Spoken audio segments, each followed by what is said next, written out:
I think I'm just as excited to be in this cab as Brent Pence is driving this tractor. He is in his first field of 2016 planting season, and Brent, a lot of guys around here are going to be wondering how you're getting out here, but this field's kind of unique. Tell me about the situation you're in here and how you can kind of use this field as a gauge every year. We have a lot of underlaying of gravel down here on this farm, and it's a situation that you can try to get it planted early. The ground's pretty forgiving, it warms up pretty fast, and we need to plant it early because a lot of times when we don't get those late rains in August and around state fair time and things of that nature, stuff really suffers down here, and try to get ahead of that and try to get the corn made before the end of July, really, if we can, or first part of August, and then of course the soybeans as well.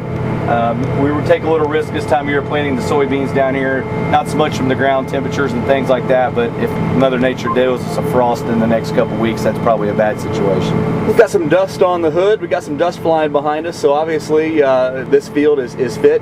What kind of preparation do you do to your fields before you get started with planting? We normally try to do 100% no-till on the corn. These earlier fields we will run a vertical tillage tool on them just to try to warm them up a little bit, and if there's some residue left. These fields were fall apt chemistry wise. The full rate of chemicals are over there where Jimmy's planting beans, and so that it'll hold till middle into June hopefully, and then we fall apt this field, but we will go ahead and put our Lexar and our chemistry down here as well. But normally the other thing we do with our corn stalk fields is going to soybeans the following year. So my wife will end up where somebody gets in the vertical tillage tool and tries to work those stalks down right behind the combine, and we found that really makes a nice fluffy seed bed in the springtime. As guys start to roll, they really had to work those pencils pretty hard to figure out what they were going to do with their fields. It seems like every day that the way the outcome was going to be on paper changed with the markets. So when you finally got that pencil sharpened and put down on that paper, did much change in your rotation this year? We pretty much kept our rotation the same.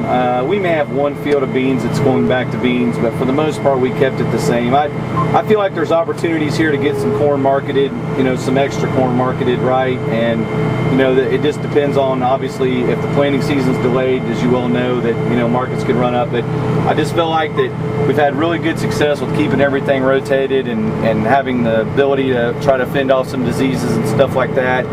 It's just, I didn't feel like we needed to change operation that much. We've kept our fertilities up and have the ability to kind of, continue to grow great crops, hopefully, if we get some rain.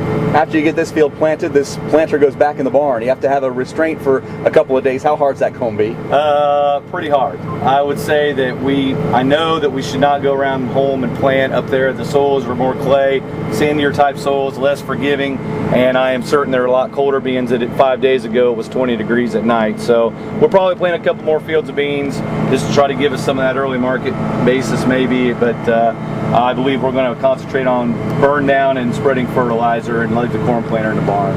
I had a chance to meet Brent for the first time last year at the Ohio State Fair. His daughter Paige, you might remember, had the Grand Champion Market goat, and any chance I might get a chance to interview her here later this year too? I with any luck, I hope so, but that was on the bucket list of things to do, and we're very blessed that she won, and if it never happens again, at least we can say we did at that time. But you were always concentrating on trying to do better, every year and work harder, and hopefully that will pay off.